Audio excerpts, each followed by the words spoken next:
Hey, it's me, your girl, AC. It's been about a week since my baby left me and went with his daddy. So I had some mommy time, but mom been sick.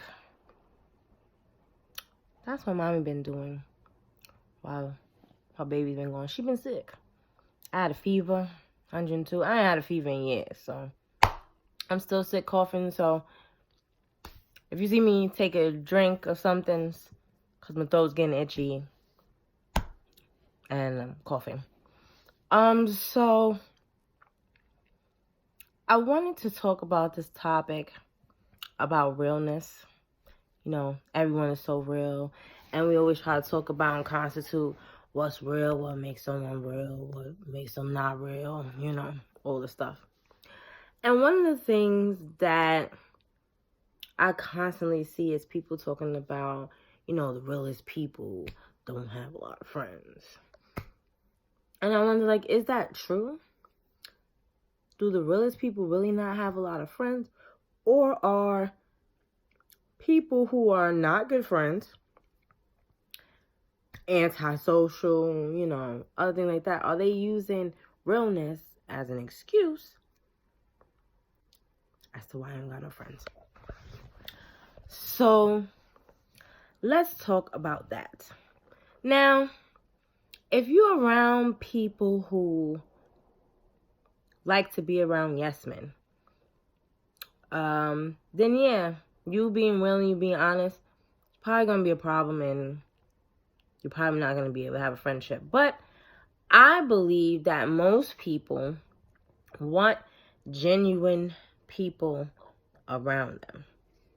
You know, they want people who genuinely like them to be around them, who genuinely have their best interests at heart to be around them, who, if you see me about to step off a cliff, you're like, hey, you about to step off a cliff.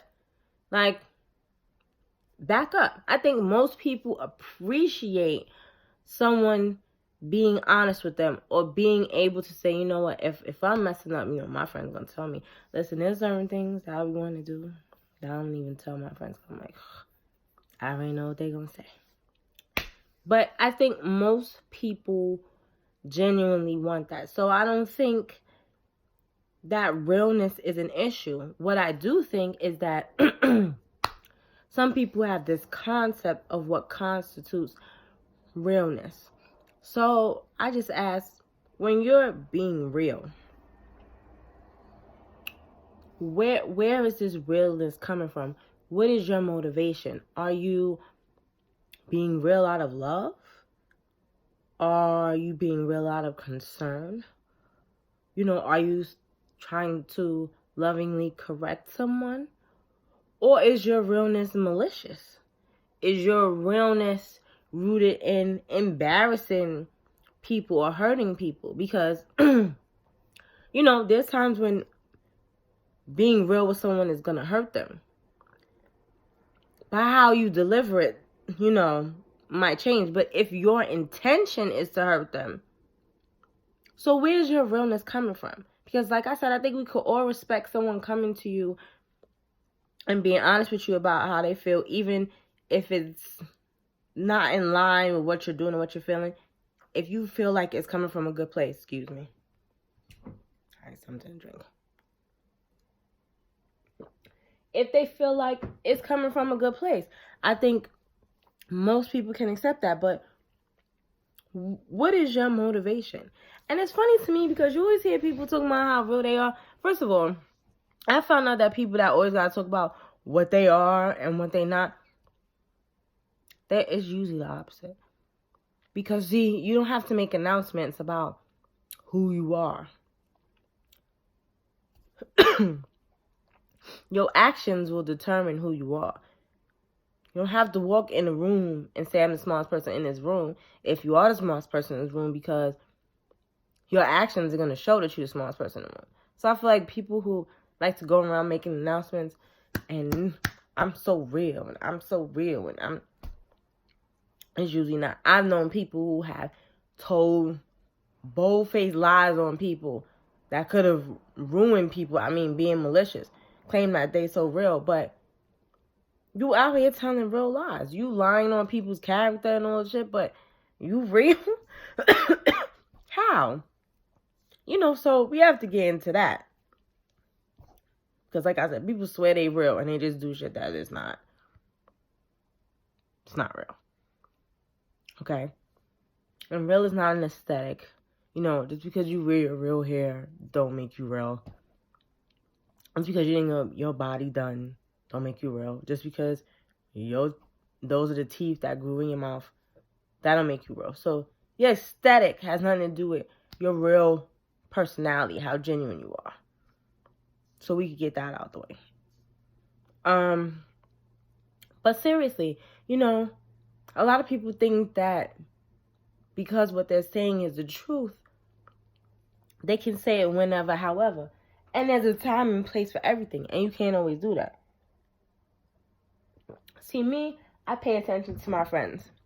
I pay attention to the things that they respond to. Because I do have certain friends that you could be like, you know what?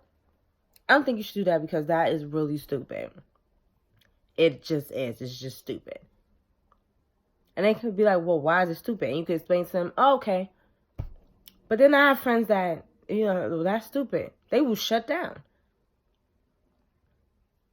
I mean, what they're doing is stupid, but they will shut down, so I have to find another way. And people act like they can't do that. But people do that every day at work. Okay? Every day at work. If you think you could go to your boss and say, this is stupid, and keep having your job, okay? You say, you know what? I don't really think this is a good idea because you can curb your message. You can tailor your message and still have it be honest. And I don't know why people act like they can't do that. Because you can. And another thing I don't get is we all have a boundary as to how we like people to deal with us. How we like people to talk to us. So why do you think you can cross that boundary? Because you telling the truth. Like, come on. And just because something is true doesn't mean it needs to be said right then and there. You see somebody and they got on some shoes you don't like, you don't have to say shit. Come be quiet. If they ask you if you like the shoes, you can be like, not really. You don't have to be like, them shoes is ugly as hell. Like, not really, and them shoes is ugly as hell. It's still no. So you're still being honest. It's still no. But one is like way different. Or you walking up to somebody like, oh, them shoes ugly as hell. But nobody asked you. Oh, but I'm just being honest. But nobody asked you. Nobody asked you. So sometimes it don't have nothing to do with realness. Why people don't have a lot of friends. I'm always wary of people who can't seem to keep friendships.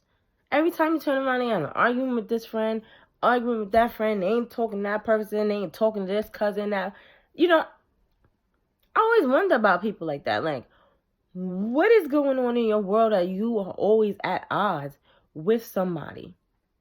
Maybe it's you. Because you always at odds with somebody, and then people not always at odds with nobody but you. So maybe it's you. Maybe it's you. And again, maybe it has nothing to do with your realness. Unless you're a real asshole, or, you're really evil. Maybe that is your real self. If that is your real self, then yeah, that would explain why you don't have friends. But that has nothing to do with honesty. That's just because who wants to be with friends with an asshole or somebody that's evil? Like, who wants to deal with that? But sometimes you have to think about that. I have friends I've been friends with for decades. We might add a disagreement here or there, but not like a falling out. Like, I think when I was in college, I had a falling out with my homegirl over something that was kind of serious. We had a falling out. But, we made up and made it happen. A couple years ago, I stopped being friends with somebody because I didn't like the way she handled the situation. But I'm not constantly at odds with people. And it's not because I'm not real or genuine. I don't hang around people I don't like. Okay? Now, sometimes in group settings, like, my son plays basketball. Sometimes you have to be around people you like in a group you don't like in a group setting. And that's different because that's just being adult. That's being cordial. But I'm not hanging out with people I don't like. You know what I'm saying? A lot of times we might do different things like, go to the beach or go to dinner or stuff like that. I don't do that with people I don't like. I don't hang around people I don't like. I can be cordial, but I don't hang around. I'm not the person calling and talking to so-and-so, and then I get off the phone and I go talk to so-and-so and tell all so-and-so's business. That's not what I do. It takes a lot of energy in me to be around people that I don't like. So I don't do it. But I'm still not constantly at odds with people. And it's not because I don't speak my mind about certain things. I just know when to speak my mind and how to do it. And, sometimes, even on Facebook, sometimes I post something. It could be in a joking way. I could be sarcastic. And it might rub somebody the wrong way. I don't intend to, but I can tell because if I interact with that person a lot, but after I post that, they don't really interact with me, I'm like, oh, maybe they was feeling some type of way. I don't know, but I'm not always at odds with people. And I'm not a fake, phony person. If I don't like you, I don't like you. Like I said, I can be cordial. I can walk in the room and say hello to everybody. But I'm not be like, hey, girl, what's going on? We need to hang out. That's not me. I don't do that. So I say all that to say that you can't always hide behind your realness as to why you don't have a lot of friends. Because there might be something more to that. It might be something that you have to look at within you and not look at other people. So, let me know what your thoughts are. Again, I apologize for coughing and stuff, but I had a cold. So, click like, subscribe, notification bell, comment. See you later. Peace.